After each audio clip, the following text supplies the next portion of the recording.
Hello everyone, welcome to our channel stock market investment. आज हम जिस रियल एस्टेट कंपनी के बारे में बात करने वाले हैं उसका नाम है सनटेक रियलिटी। सनटेक रियलिटी एक Mumbai based real estate company है। इनका मुंबई में वेस्टर्न सबर्ब, साउथ मुंबई और एक्सटेंडेड वेस्टर्न सबर्ब की तरफ काफ़ी बड़े बड़े प्रोजेक्ट्स हैं।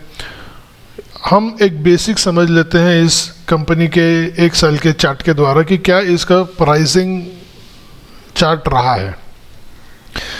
हम देखेंगे तो जो कोविड के टाइम पे मार्केट क्रैश हुई थी उस टाइम पे ये कंपनी ने 179 तक ये कंपनी गई है और थोड़ा आगे देखेंगे तो 145 का इसने लो बनाया है और 487 का इसने हाई बनाया है।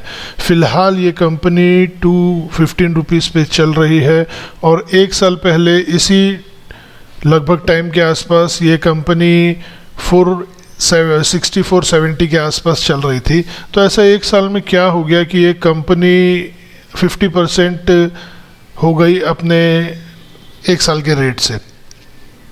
तो इकोनॉमी भी स्लो डाउन थी, कोविड भी आ गया और रियल एस्टेट के प्रति जो real estate in whole sector है उसके प्रति काफ़ी नेगेटिविटी थी और लोगों को हम देखेंगे तो जो एसेंशियल अपनी ज़रूरतें थी लोग वो पूरी कर रहे थे।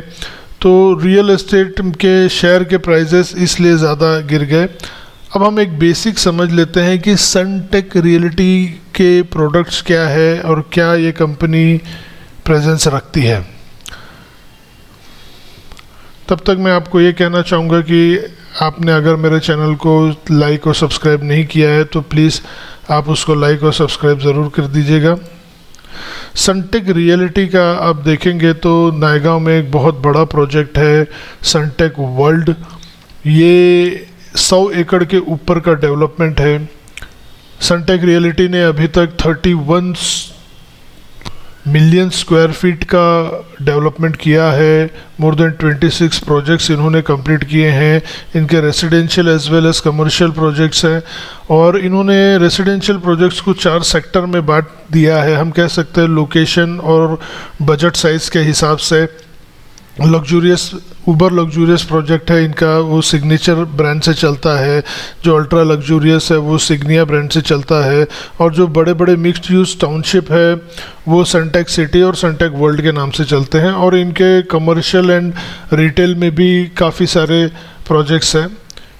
इनका जो कंस्ट्रक्शन क्वालिटी है वो भी काफ़ी बेहतरीन है। ये हम देखेंगे, ये इनके कंप्लीटेड प्रोजेक्ट्स हैं। गोरेगांव में, अंधेरी में, BKC में इनके प्रोजेक्ट्स हैं, न्यू बॉम्बे में इनके प्रोजेक्ट्स हैं और काफ़ी अच्छा real estate, Mumbai real estate में हम कह सकते हैं कि इनका काफ़ी अच्छा इमेज है। अब हमको इस रेट पे क्या करना चाहिए, हम उस बात के ऊपर आते हैं।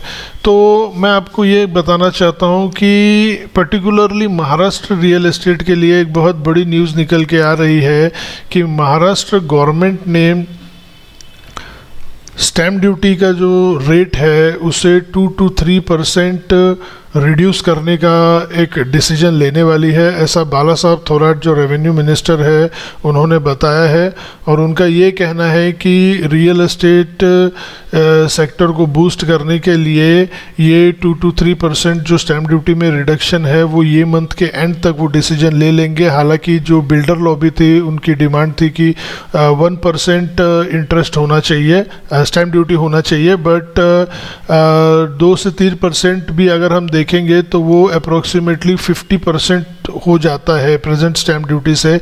और हम देखेंगे तो जो घर परचेस करता है उसमें स्टैम्प ड्यूटी एक बहुत बड़ा रोल प्ले करती है क्योंकि बाकी तो 80% तक उनको लोन हो जाता है। तो ये एक बहुत बड़ी न्यूज़ है जो निकल के आ रही है और इसके चलते पर्टिकुलरली महाराष्ट्र में जो प्रोजेक्ट्स हैं उनको काफ़ी बूस्ट मिलेगा क्योंकि सेल्स उनकी बढ़ जाएगी। हाँ, मुझे ये एक और चीज़ ऐड करना है कि जो हाउसिंग फाइनेंस कंपनी है जो हाउसिंग लोन देती है, रजिस्ट्रेशन बढ़ेंगे प्रॉपर्टी के तो उनके ऊपर भी एक पॉजिटिव इम्पैक्ट आएगा।